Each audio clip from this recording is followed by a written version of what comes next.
E aí, meus guerreirinhos, vamos aqui para mais um vídeo de Naruto que vocês sempre pedem, sempre estão me cobrando aí. E hoje, se tudo der certo, é o penúltimo vídeo que nós vamos fazer do mangá de Naruto. E eu tô planejando terminar de analisar Naruto ainda esse ano. Então, em breve nós vamos ter o próximo, provavelmente com uma surpresa muito agradável. Hoje vamos continuar comentando aqui o arco da guerra. E assim, o vídeo de hoje, eu não sei o que é que eu coloquei na thumb e no título, né? Mas o vídeo de hoje vai ser o vídeo mais complicado, o arco mais complicado de comentar de Naruto, e portanto eu acho que esse vídeo vai desagradar a todos. Hoje nós vamos falar daquele trecho da guerra que é chamado de clímax, na divisão oficial dos arcos, que começa com a entrada do Madara no campo de batalha e termina quando o Obito vira a Jinchuriki das 10 caudas. Se você lembra com algum detalhe do que acontece nessa parte, você vai perceber que nós estamos falando de um arco, ou de um trecho do arco, de quase 80 capítulos. É muito grande e acontece muita coisa aqui. E é esse o ponto que torna essa parte a mais complicada de comentar em Naruto, porque tem muita coisa para se dizer. Agora que eu comecei a gravar o áudio, começou a chover. Nunca chove em Juazeiro, mas quando eu resolvo gravar um áudio, resolve chover. Então, se tiver saindo barulho da chuva, eu já peço desculpa, tá? É porque realmente não tem como adiar a gravação desse áudio, então vai ter que sair com isso aí mesmo. Então, não liguem pro barulho da chuva se eu não conseguir cortar o ruído, beleza? Vamos lá. Tem muita nuance na análise que eu quero fazer aqui, e aí fica mais difícil a gente dar um resumão de se é bom ou ruim, né? E é por isso que eu acho que vai desagradar todo mundo. Aquele cara que esperou que eu fosse chegar aqui e esculachar absolutamente tudo o que acontece nessa parte do arco, vai ficar decepcionado, porque eu vou fazer alguns elogios, inclusive, e já fique aí, já vou deixar a expectativa, provavelmente vou comentar aquele que pra mim é o melhor trecho do mangá de Naruto todo no vídeo de hoje. Então não vou só esculachar. Mas o cara que tá esperando que eu vá falar que é tudo lindo e maravilhoso também vai ficar decepcionado, porque eu vou fazer duras críticas. Então, como eu disse, é uma análise com mais nuance do que essas generalizações simplistas implicariam, tá? Eu vou conseguir dar um veredito, mas aí depois eu vou ter que introduzir as nuances. E o veredito é que essa parte do arco é ruim, no geral. Tem muitas coisas boas, e nós vamos pontuá-las, mas no geral é ruim. E por que eu acho ruim? Eu acho que aqui ficou muito claro que o Kishimoto perdeu a hora de parar. Não parar com a obra em si, mas parar com a guerra. Acontecem tantas coisas nesse arco, e eu tô falando aqui principalmente das lutas, elas se estendem tanto que chega uma hora que fica cansativo. Chega uma hora que cada informação nova, cada elemento novo que é introduzido no roteiro da luta só é absorvido, pelo menos essa foi a minha experiência, como uma informação qualquer. Ah, tá bom, beleza. Ah, não, o fulano de tal promoveu uma reviravolta, ele tava perdendo a luta e aí ele fez uma determinada estratégia e passou a ganhar. E aí você olha e diz, ah, beleza, mais uma estratégia, mais um elemento do roteiro para alongar ainda mais essas lutas que já estavam muito grandes. Então eu retomo aqui uma reflexão que eu fiz em um dos vídeos de Bleach, provavelmente o último ou o penúltimo, que é o seguinte: a estrutura que eu gosto de dizer que é a estrutura típica de Dragon Ball de lutas, né, que é aquela de colocar a dinâmica da luta como uma grande alternância. Às vezes um lado da luta tá ganhando, aí o outro bola uma estratégia para tomar a dianteira, e aí diante disso o primeiro lado tem que bolar outra estratégia para tomar novamente a dianteira, e essa alternância entre os dois polos da luta se revezando sobre quem tem o controle do combate termina construindo um belo roteiro para a luta. Essa dinâmica ela é muito boa, ela engaja muito o leitor na experiência do combate, mas me parece que ela tem um tamanho máximo. A partir de certo ponto, as novas estratégias deixam de engajar, deixam de ser interessantes e passam a ser só informações, como eu acabei de dizer. Então passa a ser pouco relevante. A luta se estendeu tanto que perdeu o leitor. Que o leitor não quer mais saber qual é a nova estratégia que o Madara vai utilizar para bater no 5Kage, ou que estratégia os 5Kage vão utilizar para tentar causar danos no Madara. Então assim, é uma estrutura muito interessante de luta que o Kishimoto domina como poucos, mas ela não pode se estender muito. E ao longo do mangá de Naruto esse problema nunca aconteceu. As lutas sempre se conservaram interessantes e o Kishimoto sempre foi especialmente habilidoso em colocar estratégias interessantes para cada um dos personagens, para eles adquirirem a vantagem do combate. Só que aqui, nesse arco final, ele quis estender tanto o escopo da luta, ele quis construir uma coisa tão grandiosa, um épico tão magnânimo para encerrar com chave de ouro, porque afinal de contas essa era a grande guerra ninja. Então ele percebeu, eu acho que de maneira correta, que essa luta tinha que ser maior e mais grandiosa do que a média das lutas de Naruto. Só que eu acho que ele perdeu a mão. E no que ele perdeu a mão, ele criou um épico gigantesco, uma batalha enorme, muito grande. E eu tô falando só, note, da batalha dessa parte do clímax. Só a partir de quando o Madara entra no campo de batalha. Porque, na verdade, a guerra já vem do arco passado, né? Ele cria uma coisa tão grandiosa que termina em algum momento ficando só muito chato, desfazendo o engajamento e parecendo só uma luta que perdeu a hora de acabar. Então a experiência geral de ler esse arco ou essa parte do arco é complicada. Ela não é uma boa experiência. Aqui a gente começa a ver, principalmente na luta contra o Madara, uma coisa que alguns fãs criticam, e eu entendo porque eles criticam, que é que os poderes, a escala dos poderes ficou muito grande. Eles costumam dizer assim, virou Dragon Ball de vez, né? A luta virou luta de Dragon Ball de vez, porque aqui você tem nego cortando montanha, trazendo asteroide do céu para destruir tudo, uma destruição do cenário muito maior do que o que Naruto estava acostumado a ter, com algumas exceções pontuais, né? Eu não acho que seja um ponto necessariamente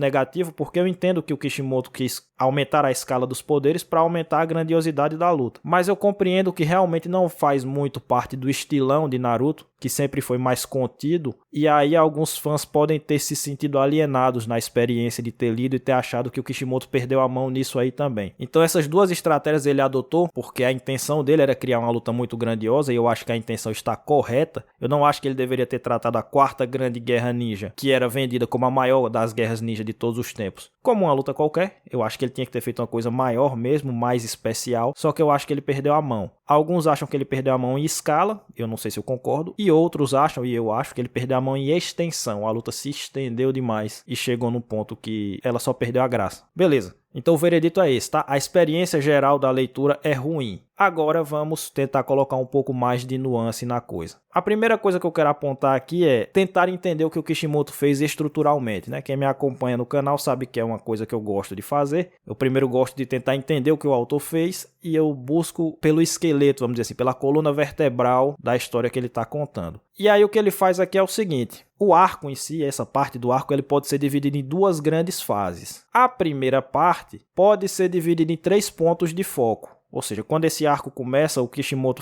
tomou uma decisão muito interessante, que é o de estabelecer 3 focos do drama desse arco, que é a luta contra o Madara, né? A luta do Madara contra os 5 Kage, a luta do Tobi contra inicialmente o Naruto e o Killer Bee, e depois vão se juntando outros, né? Primeiramente vem o Gai e o Kakashi, e o terceiro ponto de foco é a parte do Sasuke, né? Sasuke e Itachi que vão atrás do Kabuto. Então, o Kishimoto toma essa interessante decisão de dividir o foco do arco em 3 pontos de vista, vamos dizer assim. O primeiro desse ponto de vista, dessa primeira parte, que é a luta contra o Madara, é aquela parte na qual fica mais evidenciado esses problemas que eu apontei aqui no arco. É a parte na qual a luta tem uma escala muito maior do que a média, porque o Madara tem poderes muito extravagantes, muito absurdos até para os padrões de Naruto, e eu entendo que o Kishimoto quis fazer isso para mostrar como ele era muito acima da média, né? Um dos shinobi mais poderosos de todos os tempos, mas talvez ele tenha perdido a mão nisso, pelo menos para muita gente. Aqui também tem a coisa da batalha se esticar muito. Se eu pegar só essa parte da batalha,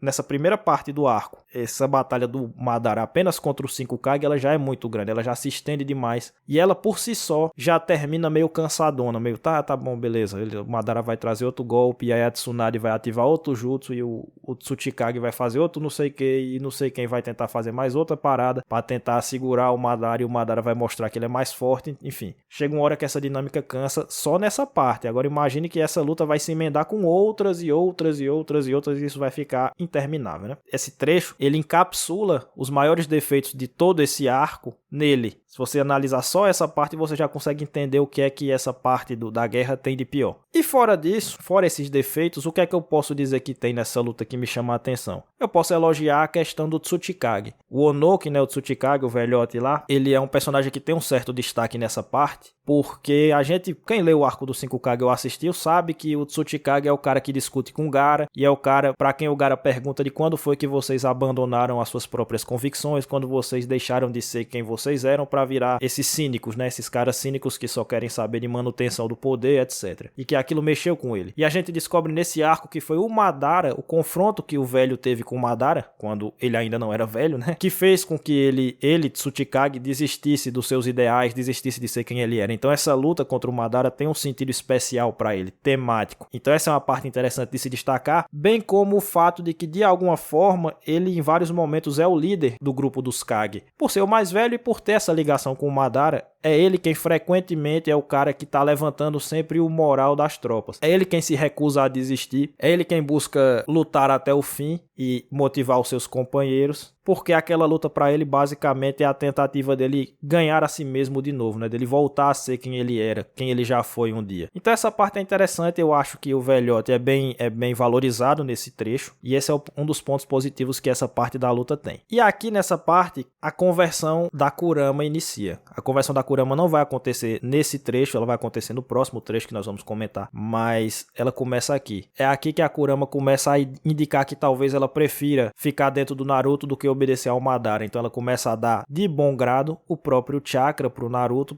lutar contra o Madara, derrotar o Madara, e ela não precisar voltar a obedecê-lo, né? E aqui é o primeiro passo que é dado para a conversão da Raposa das Nove Caudas. Então eu gostaria de enfatizar isso porque nós vamos falar disso daqui a pouco. O segundo ponto de drama dessa parte do arco é a luta contra o Tobi. E a luta contra o Tobi, ela traz em si uma coisa que é o seguinte: aquilo que nós discutimos no vídeo passado, que foram os problemas do Edo Tensei, estão presentes aqui também. Por quê? Porque o Tobi basicamente inicia a luta utilizando-se das Jinchuriki. O Kabuto ressuscitou as Jinchuriki e elas estão sendo controladas por ele e ele utiliza ela nessas lutas. E as Jinchuriki, vocês bem sabem, são personagens que eu queria que tivessem tido mais destaque ao longo de Naruto. Eu acho que esse foi um ponto que foi prometido e não foi cumprido ao longo do mangá, porque só o Killer Bee e o Naruto têm importância, todas as outras foram negligenciadas. E aqui seria a oportunidade que o Kishimoto teria para desenvolver esses personagens que eu acho que deveriam ter mais espaço na obra. Mas ele não faz isso. Ele se dá uma nova oportunidade de desenvolver esses personagens, mas não o faz. Então, na prática, não só as Jinchuriki como as próprias Bijus, né, os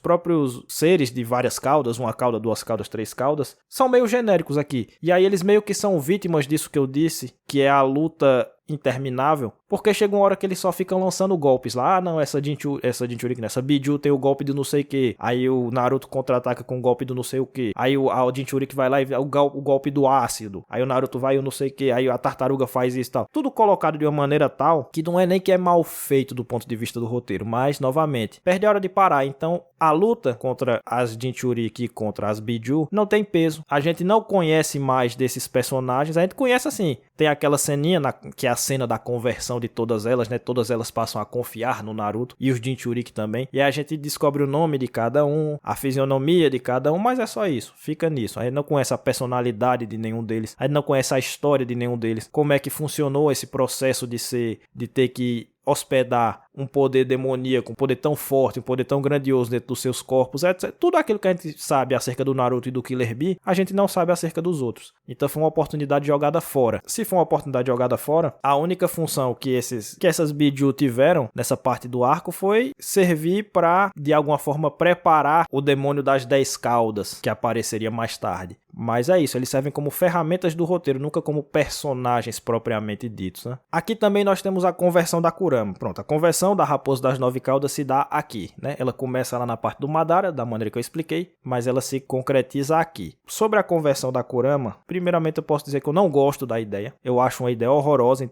isso é uma coisa minha, pessoal, novamente. O que é minha opinião e o que é análise, eu estou discernindo aqui. Minha opinião é que eu não gosto da conversão da Kurama. É óbvio que em algum momento o Naruto ia ter que dominar o poder da Kurama, isso estava evidente, que era nisso que ia terminar, né? Toda a jornada dele e o fortalecimento dele enquanto ninja ia culminar nele dominando o poder da Raposa das Nove Caudas, beleza. Mas ela se converter, ela virar uma amiga do Naruto, ela demonstrar um lado bonzinho, virar uma parceirona e fazer discursos motivacionais pro Naruto, como acontece aqui, eu acho uma ideia bem merda. Mas, tirando a minha opinião pessoal, eu acho que também foi mal feito. Não por causa das cenas em si, porque, sinceramente, aquela cena do flashback de todas as Biju relembrando os momentos que elas tiveram com o sábio dos 6 caminhos e o sábio dos 6 caminhos dizendo que viria algum dia alguém que conseguiria liderar liberar vocês todas e não sei o que trataria vocês melhor do que eu tratei, etc. Toda aquela parte eu acho até interessante. Vocês bem sabem que eu não tenho nada contra a história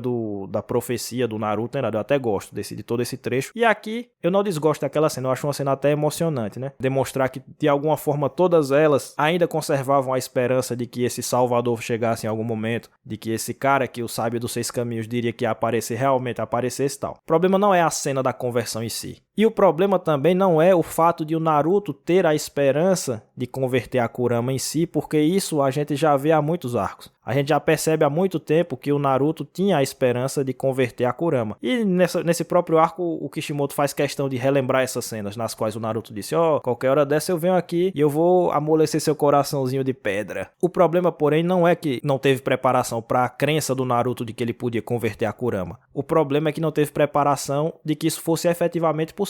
Vocês entendem a diferença? Uma coisa é o Naruto acreditar que poderia converter a Kurama, e isso já está bem estabelecido há muito tempo. O que não tinha indicação nenhuma era de que isso era realmente possível, de que isso não era só uma doideira, uma ilusão da cabeça do Naruto. E aí quando a Kurama realmente se mostrar aberta a ajudar o Naruto, porque ela não gosta do Madara, até aí tá tudo bem. Eu não gosto do Naruto, mas eu reconheço que o Madara é pior, então eu posso até ajudá-lo. Isso é uma coisa. Agora, quando a Kurama começa a se sentir realmente tocada pelas palavras do Naruto, isso foi muito abrupto e muito gratuito. Porque basicamente tem uma cena na qual o Naruto, acho que ele tá respondendo pro Tobi, e ele diz, não, ser uma Jinchuriki não é só ruim não, tem seus pontos positivos também. E aí pronto. Quando ela ouviu essa frase, um mundo se abriu pra ela, pra Kurama. Ela disse, uau, então quer dizer que é isso. E foi ali que ela começou a se abrir pro Naruto, porque o Naruto falou pra alguém que ser uma Jinchuriki tinha seus pontos positivos também. Mas, bicho, vamos ser muito sinceros aqui, a Kurama sempre foi retratada, quando ela ainda não era chamada de Kurama, né, como um ser de puro ódio, um ser que era dominado pela raiva. Se você não tomasse cuidado, ela enegrecia o seu coração, né? Tem até aquela parte no arco passado, na preparação para a guerra, de que o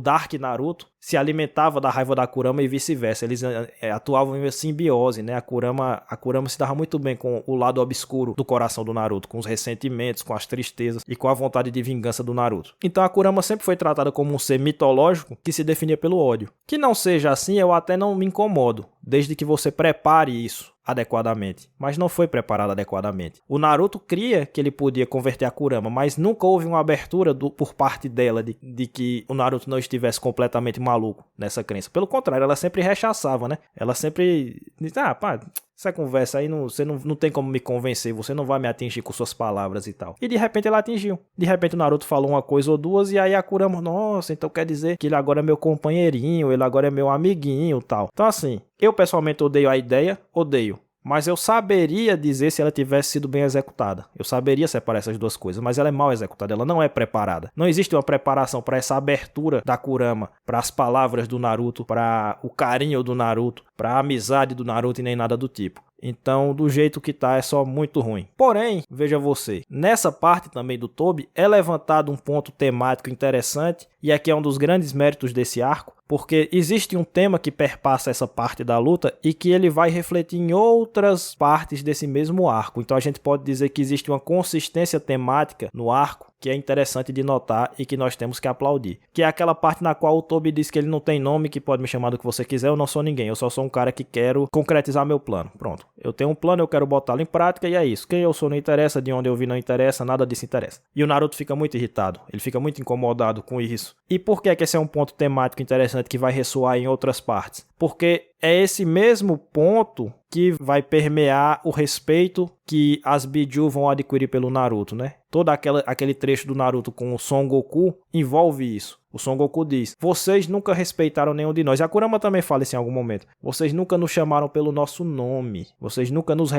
reconheceram a nossa identidade. Para vocês, todos vocês, seja o Madara, seja o Naruto, seja a Kushina, isso a Kurama pensando, né? Mas o Son Goku também tinha isso em relação aos seus hospedeiros. E eu imagino que todos os outros, exceto a de 8 caudas, tenham tido isso com todos os seus hospedeiros. Vocês nunca se preocuparam em saber quem nós somos, que tipo de ser nós somos, em nos compreender. Vocês sempre nos trataram como ferramentas de guerra e como um poder incontrolável que poderia trazer muita desgraça e muita destruição. Então sempre foi uma relação de medo e de autoritarismo, de tentar dominar o nosso poder, mas nunca houve uma tentativa genuína de cooperar e de nos compreender. E isso é simbolizado pelo nome. Então, vocês nunca nos respeitaram enquanto indivíduos, vocês nunca quiseram saber os nossos nomes. E isso também vai aparecer lá na parte do Kabuto, que nós vamos comentar daqui a pouco, mas também essa questão do nome é muito importante ali, do nome que simboliza a identidade e o respeito pelo indivíduo. E aí o Toby, nessa parte da história, ele voluntariamente abre mão da sua própria identidade, ele voluntariamente abre mão do seu nome, ele voluntariamente abre mão de tudo o que ele é e o que ele representa, em nome do plano, ele se coloca como uma ferramenta. E isso repugna muito ao Naruto, né? O Naruto não consegue aceitar isso, essa lógica de um indivíduo que se abdica, que abre mão de tudo o que ele é, em nome desse plano, que inclusive é um plano perverso e maligno, mas assim,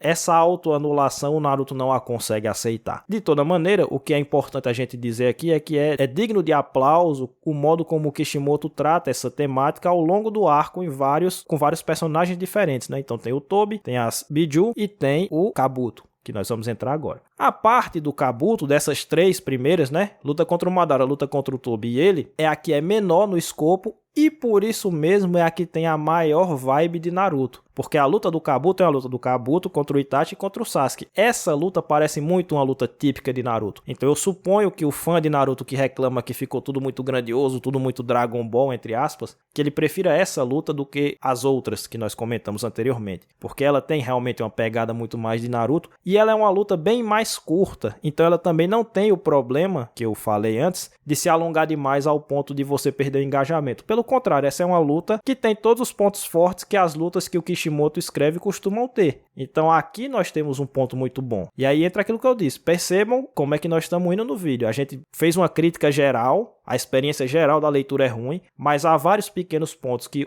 às vezes são ruins e às vezes são bons. Esse aqui é um ponto bom. Todo esse trecho do Kabuto é bom, na minha opinião, porque a luta é mais contida e aí o Kishimoto brilha. O roteiro da luta funciona melhor, tem a mesmíssima estrutura das outras lutas. A estrutura da luta contra o Kabuto não é diferente da estrutura contra o Madara. A diferença é que a luta contra o Kabuto tem um tamanho adequado. Ela não se estende mais do que deveria e ela é muito salpicada pelas questões temáticas e de construção de personagem que estão envolvidas ali. Ao contrário da luta contra o Madara, que tem muita luta e uma outra pitadinha de personagem aqui e ali. Então a luta em si é muito boa. Aí nós temos o flashback do Kabuto. O flashback do Kabuto, ele é trágico na sua forma, né? Ele é uma tragédia mesmo. Ele tem toda aquela coisa do não, ele matou a sua mãe por engano. Ele foi enganado e aí ele terminou causando mal àquela pessoa a quem ele mais amava, etc. Isso é muito trágico. Até a estrutura do Édipo Rei mesmo, né? E tem toda aquela história, toda aquela estrutura que a gente já comentou em vários outros vídeos, principalmente no vídeo do arco Granola de Dragon Ball Super, né? Peripeteia, tanana.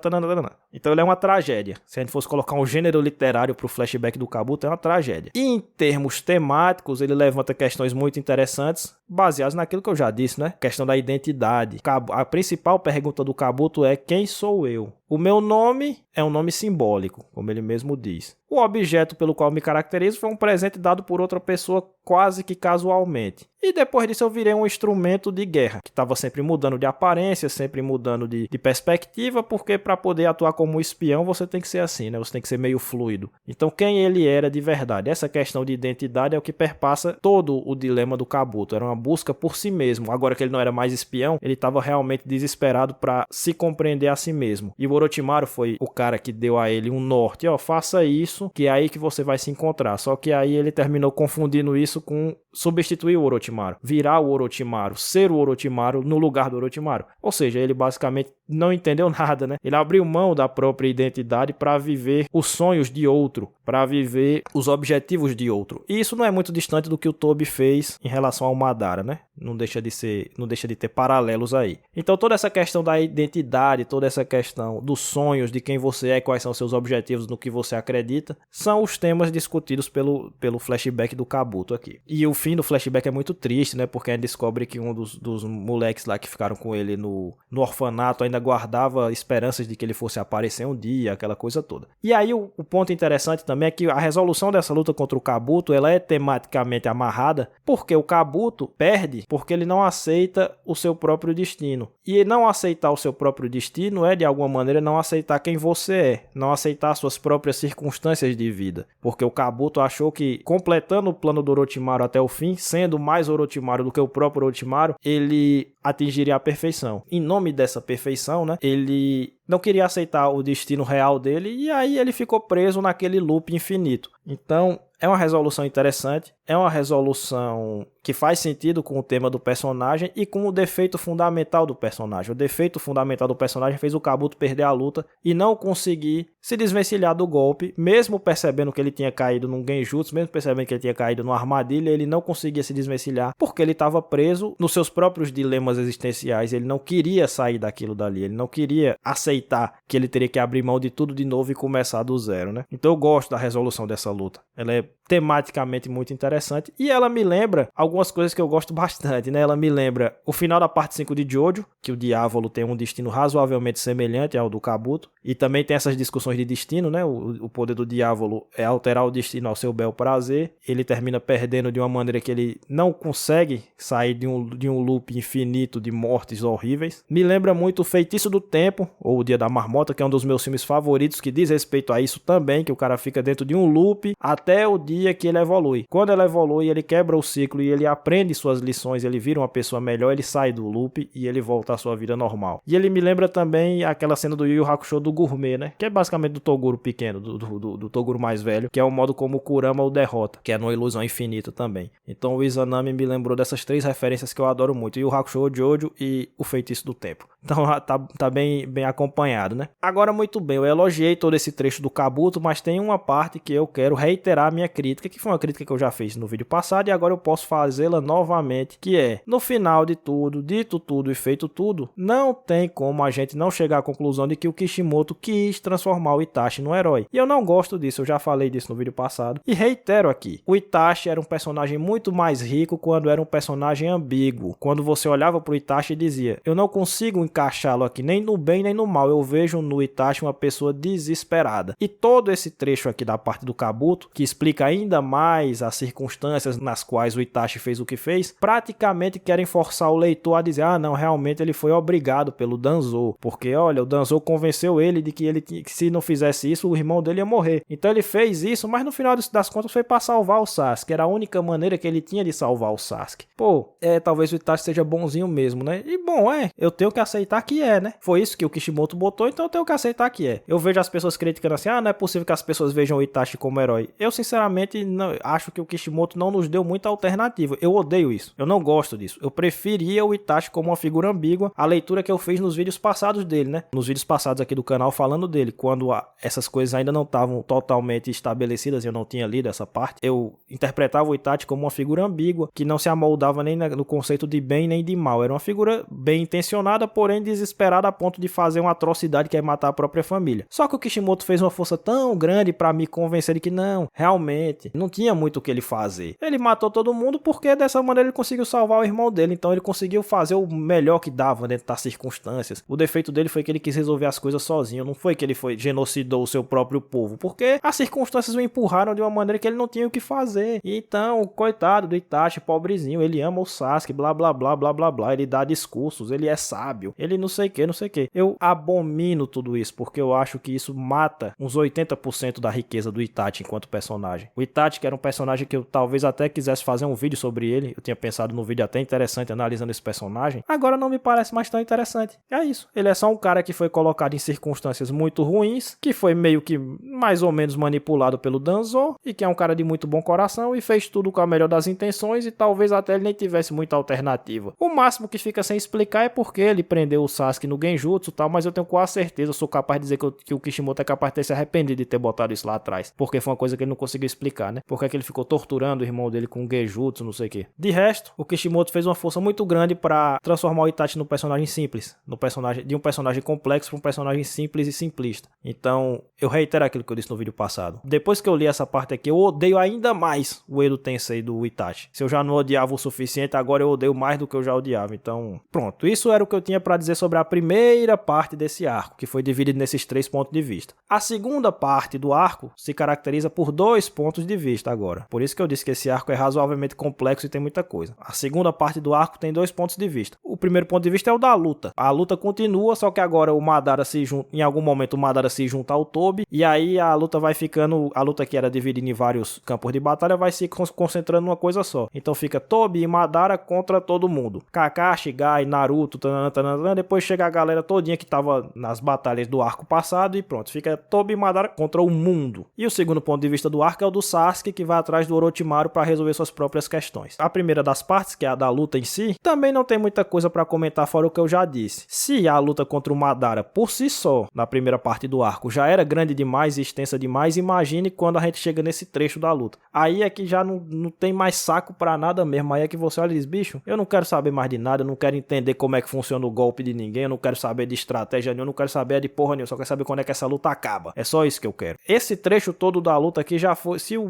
do Madara já terminou com a língua de fora, e a do Tobi também, a primeira parte, essa daqui já começou cansada e terminou cansada e continua cansada. E é importante a gente deixar isso claro, porque o arco não termina aqui, a gente ainda tem a parte do arco que vai ser comentada no vídeo seguinte, e o fato de esse clímax demorar muito para terminar é um dos fatores determinantes pro final de Naruto ser tão ruim quanto é, porque lá ele vai terminar de abusar da nossa boa vontade, né? Mas isso nós vamos comentar no próximo vídeo, por enquanto não. Então assim, esse trecho da luta é só cansativo demais, é só muito chato, apesar de assim, tem uma coisinha ou outra interessante, por exemplo, aquele trecho no qual o Kakashi descobre como funciona o poder do Obito de atravessar as coisas é interessante, é uma dedução legal, né? Bem Naruto fazer isso, ou bem Kishimoto fazer isso, ele faz isso na luta do Shikamaru, por exemplo, e aqui ele bota o Kakashi pra ir deduzindo passo a passo como funciona a técnica do Obito. É uma parte legal, só que assim, é uma parte legal no meio de uma luta muito chata, numa luta que só fica sendo poderzinho em cima de poderzinho, golpes grandiosos em cima de golpes grandiosos, e ela se recusa a acabar, e no que ela se recusa a acabar, ela perde a forma, e perdendo a forma, ela perde o engajamento, e aí vai tudo pro cacete. Então, muito chato, né? Só que, e aí volta a questão da nuance, no meio dessa luta chatíssima, nós temos uma parte importante e interessante, que é a parte relacionada ao personagem do Tobi, ou como eu vou começar a chamar a partir de agora, porque é agora que é revelado, né? Do Obito. Nós temos o flashback do Obito, explicando como é que ele virou o que ele virou. Como é que ele deixou de ser o molecote, que era basicamente o Naruto da geração dele, idealista, de bom coração, tananã, tananã, pra virar esse filho da puta que ele virou, né? Nesse flashback eu quero notar uma coisa importante, que é o seguinte, eu não gosto muito aqui, eu devia ter comentado isso no vídeo passado, mas comento aqui agora. Eu não gosto muito dessa síndrome de Aizen que acomete o Madara e o Obito, que é assim, não, tudo já estava dentro dos meus planos, aconteceu, eu que movimentei tudo, tal.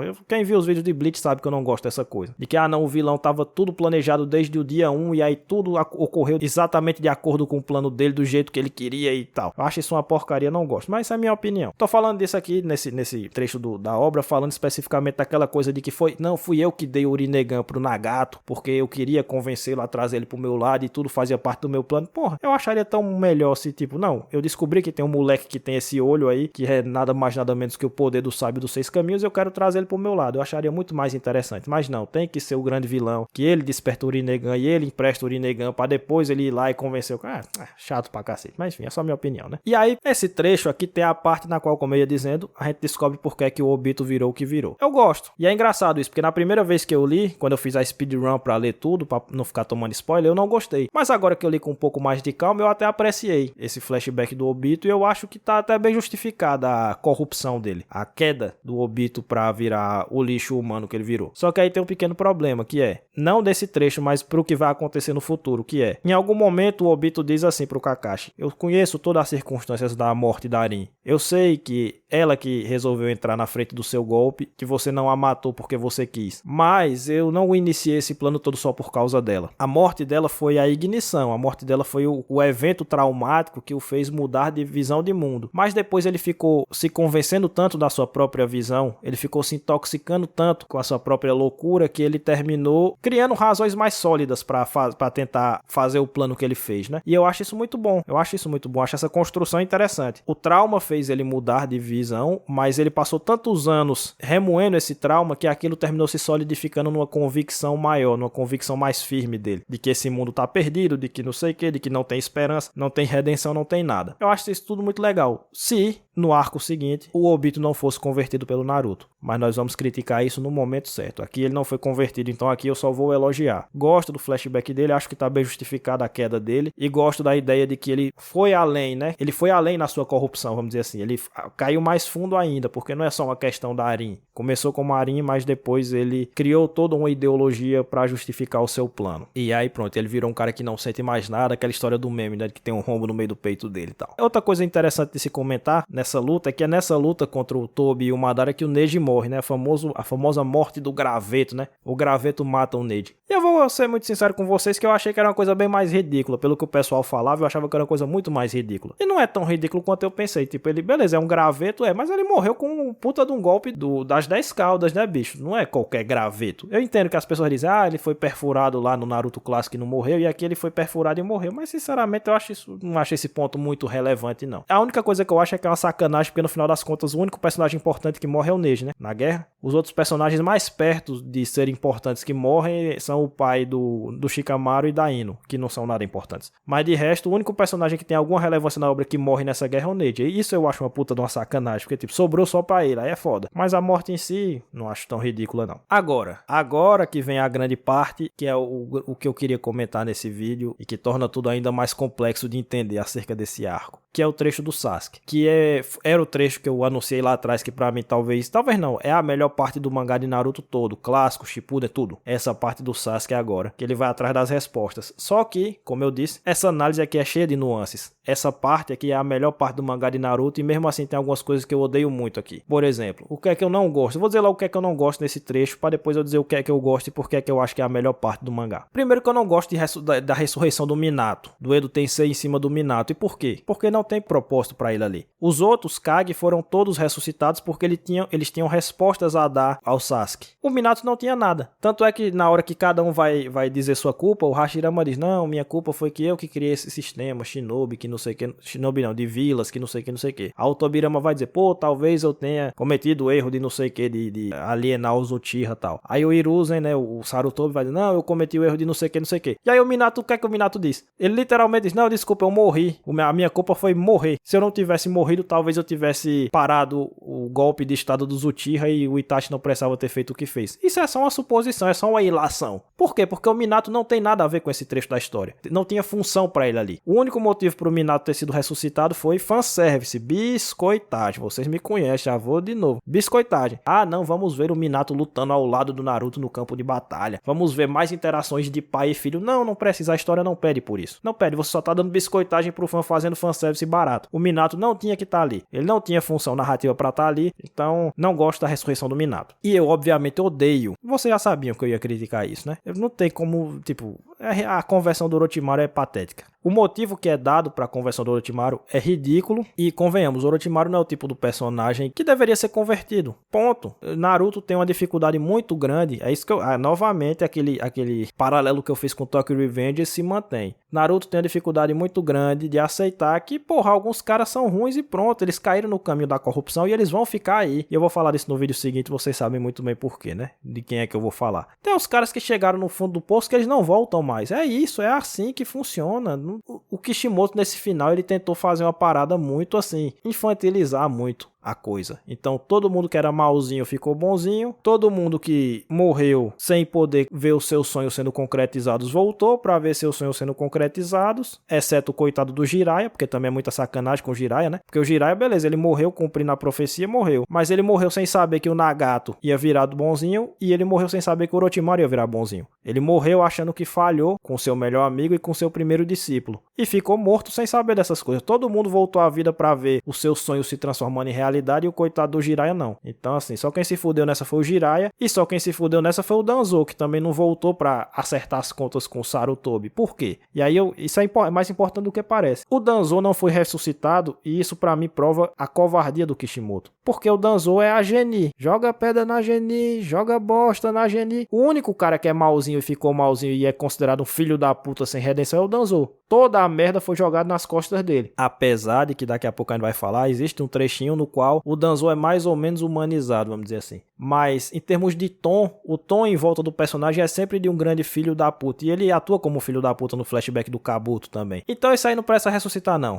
Isso aí o povo não gosta não. O fã do Naruto gosta de todo mundo, mas odeia o Danzo. Então deixa o Danzo se fuder. É uma decisão covarde. É uma decisão que pra mim ela prova que o Kishimoto fez essas coisas todas pra agradar o fã com biscoitagem. Então o povo gosta do Orochimaru, pô, traz o Orochimaru de volta e faz ele virar bonzinho, já a galera gosta dele, pô. O povo gosta do Minato, bota ele lá pra lutar ao lado do Naruto. O povo gosta de não sei quem, traz ele do Nagato, traz o Nagato pro Nagato ser redimido. O povo gosta disso, daqui. Agora o povo gosta do Danzo, não gosta, então deixa ele morto. Deixa ele, diz que ele é um filho da puta e mantém ele como sendo filho da puta até o fim. Não dá, né? É ridículo, é muito fácil fazer isso, é muito fácil. Por isso que eu chamo de covardia, porque é muito fácil você fazer isso. Você não desafia o leitor em nada, você pega tudo que ele gosta e você dá. E você pega tudo que ele não gosta e você demoniza. Você não desafia o seu leitor, você não... Sei lá, eu sei que vão dizer aí que o Shonen é uma obra pra criança e tal, mas eu acho que dá pra ser menos infantilizado do que isso, entendeu? Dentro do formato Shonen, dentro da Jump, você não precisa ser tão infantilizado, não. Eu acho que o Kishimoto errou desse jeito porque ele quis. Então eu não gosto da conversão do Orochimaru, que é patética, não tem nem muito o que dizer. Ele se converteu porque ele viu que o Kabuto tinha tentado seguir o sonho dele até o fim, não tinha encontrado resposta, e agora ele é do bem, porque agora ele tá curioso pra ver o que é que o Sasuke vai fazer, porque ele percebeu que ele não precisa tomar a frente das coisas, ele não precisa fazer tudo, ele pode ver os outros fazendo e ele está curioso pra ver o que o Sasuke vai fazer. Ah, vai pra puta que pariu, pô, que conversa é essa, pô? Tá ligado? O Orochimaru, caralho, o Orochimaru, cabeça branca, o grande cabeça branca, que fez tudo o que fez, que foi tudo o que foi, virou bonzinho por causa disso, desse motivo merda. Não, aí, desculpa, aí não tem como passar o pano, né? Mas enfim, feitas essas críticas, agora eu vou para a parte que eu considero a melhor parte de todo o Naruto, que é o flashback do Hashirama com o Madara. E aqui, senhores, é nessa parte que eu vou contestar mais um daqueles que eu acho que são mitos que se fala acerca de Naruto. Vocês lembram que eu prometi isso em vídeo passado? Tem um mito aí que qualquer hora dessa eu vou derrubar e que tem alguma coisa a ver com o Sasuke. Na verdade, eu ia derrubar esse mito, ou ia tentar derrubar, né? Porque eu também não tenho a pretensão de ser o dono da verdade, mas eu ia contestar esse mito sobre outras bases. Mas esse flashback, ele nos dá uma oportunidade de ouro para contestar esse mito e tentar lançá-lo ao chão, que é o quê? Naruto não fala de política. Naruto não trata a questão política da melhor maneira. Cara, é tão errado dizer isso. Eu sinceramente não sei como é que as pessoas veem o flashback do Hashirama e do Madara e continuam tendo essa opinião. Porque, na verdade, o que Naruto faz nesse flashback, fora a questão do desenvolvimento dos personagens em si, né, de explicar quem eles são, a amizade que eles tinham e como eles viraram rivais e até inimigos de certa forma, tal. Fora isso, o que Naruto faz aqui é discutir certos temas políticos com uma maturidade tal que eu vi poucas vezes no Shonen. Porque é o seguinte, qual é a história do Hashirama com o Madara? Eles dois estavam envolvidos no contexto de uma guerra de clãs, uma guerra de famílias, certo? Onde eles se matavam mutuamente. Inclusive crianças entravam na guerra. A vida de crianças eram desperdiçadas e existia toda uma ideologia para justificar a morte de criança. Não, ela não é uma criança, era um shinobi.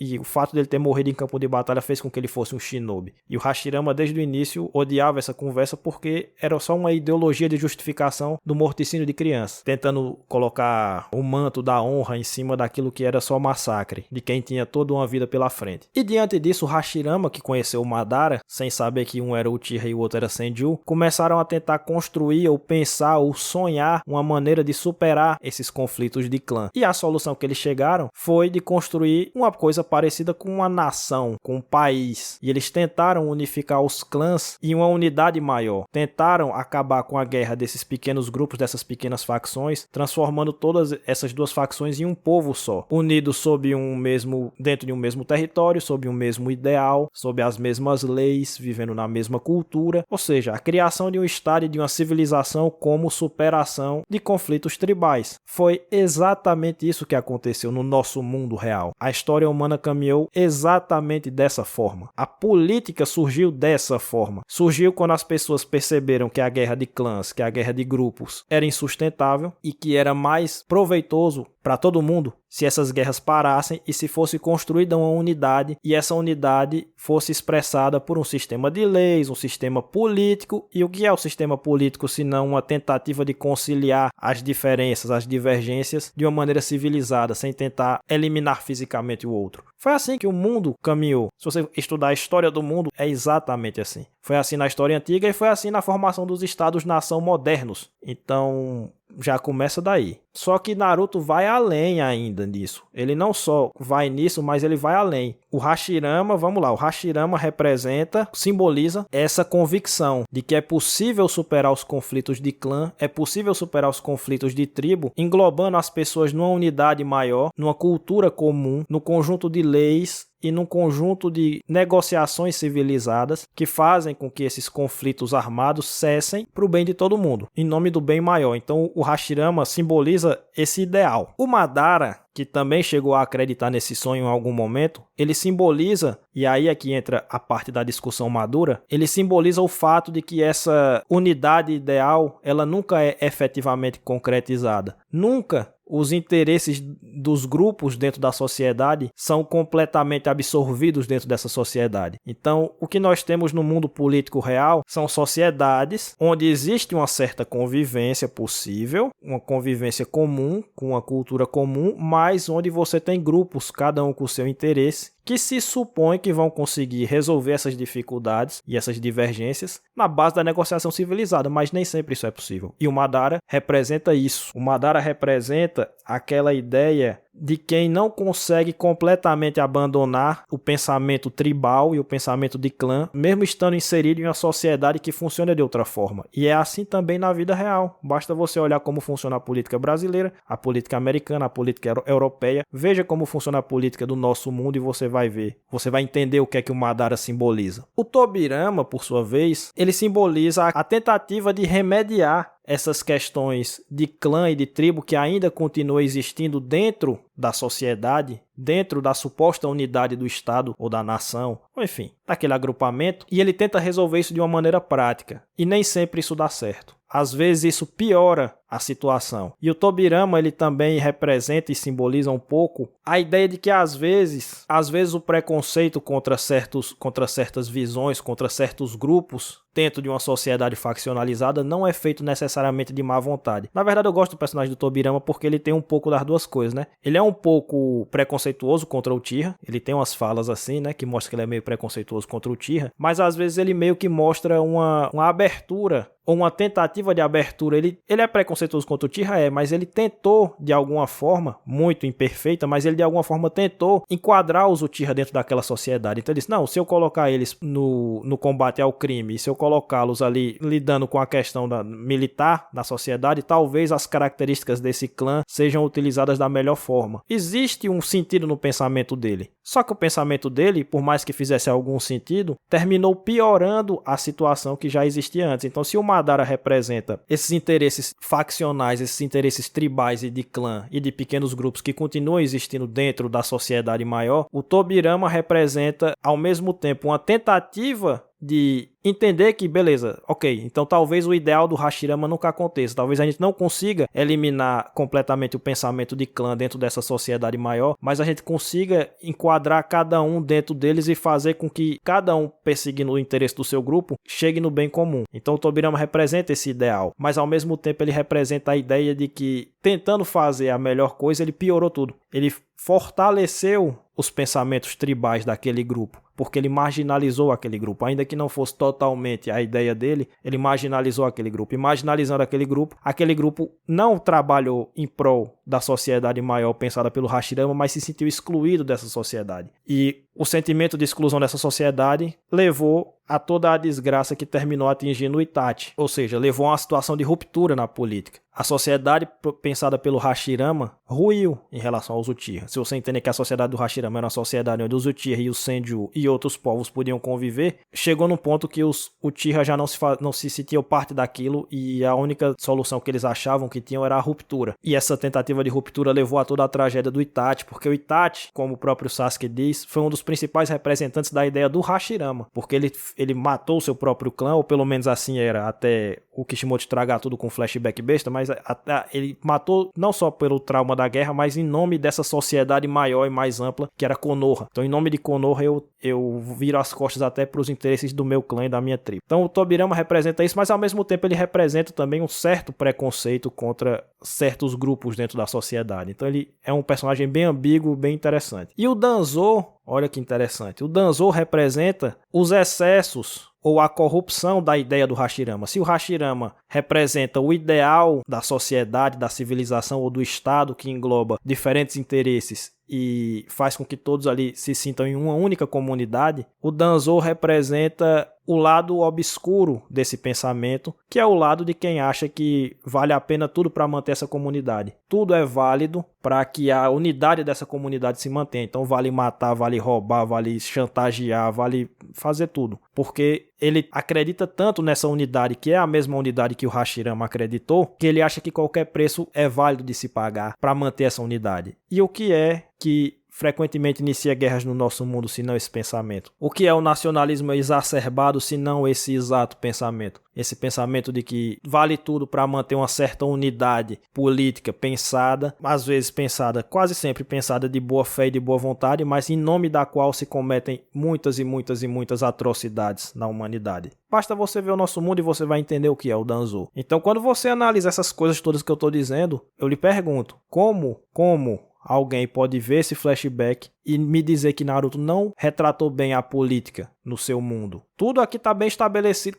Isso aqui é uma aula, é uma masterclass de como colocar política em ficção. Eu acho que as pessoas confundem as coisas dizendo assim, não, eu queria ter conhecido como é que era a vila do não sei o que, como é que era o país da chuva. Como era o país da chuva? O Kishimoto quase não mostrou. Como era o país da névoa? O Kishimoto quase não mostrou. Como era o país do não sei o que? O Kishimoto quase não mostrou. Beleza, isso é verdade. Mas dizer que ele não fala de política, ele não só fala de política, mas ele fala muito da política do nosso mundo de uma maneira muito, muito, muito habilidosa, porque ele faz cada personagem simbolizar um pensamento que existe no nosso mundo real e concreto, que se a gente olhar direito a gente vai ver no nosso dia a dia, no noticiário, no que acontece o tempo inteiro no mundo. Você vai ver Hashirama, você vai ver Tobirama, você vai ver Madara, você vai ver Danzo, você vai ver Itachi, você vai ver todo mundo. Então assim, pra mim essa de que o Naruto não falou de política ou não falou adequadamente de política, não faz o menor sentido. Não faz o menor sentido. E é por isso, por causa dessa discussão muito madura, que mostra os lados bons e os lados ruins, cheio de nuances, com todas as nuances. Se eu critico o Naruto e o Kishimoto por simplificar e infantilizar dramaticamente sua obra, aqui eu tenho que bater palma porque ele não fez isso. Ele foi muito maduro aqui, inclusive até com o Danzo, que é uma figura que geralmente é tratada como o Satanás na Terra. Aqui ele é tratado como um cara que tem um lado humano. Ele é um filho da puta, ninguém tá negando isso, mas ele é um filho da puta. Qual é o pensamento que justifica não, mas que explica o porquê ele é um filho da puta? Não é do vácuo que ele é um filho da puta. Então assim, esse trecho é magnânimo. Pra mim, claramente é o melhor trecho de toda a obra de Naruto. É inacreditavelmente bom isso aqui. Ou seja, é uma flor no meio do Muturo, né? Porque esse flashback maravilhoso veio no meio da conversão do Orochimaru, de uma ressurreição do Minato que não tinha nada a ver e tal. Então assim, no meio da bagaceira veio essa maravilha, essa pérola. E essa pérola surgiu dentro de um arco que no geral é bem ruim, que a experiência de leitura dele é muito ruim. E quando o arco já tá bem cansado, já tá perto do final, vem essa lufada de ar fresco, vem essa luz vinda do céu e você, meu Deus do céu, o que é que eu tô lendo aqui? Isso aqui é maravilhoso, pô. No meio de um arco problemático. É por isso que eu disse que era o mais difícil de analisar, é o mais difícil de sintetizar, porque é cheio de nuances, tem várias coisas boas, várias coisas ruins. No meio de uma experiência geral ruim, você tem a melhor parte de Naruto. Então assim, que loucura, né, senhores? Que loucura. Espero que eu tenha me feito entender, espero que eu não tenha deixado nenhum ponto importante. O vídeo vai ficar gigantesco, eu já entendi isso. Aceito o destino. Por enquanto é só, muito obrigado, dá aquele apoio, dá o like, se inscreve no canal. Compartilha o vídeo pra gente continuar crescendo, né? Cheguei em 4.000, muito obrigado a todos, não vou demorar no agradecimento porque já tá grande o vídeo. Até a próxima, valeu, tchau, tchau.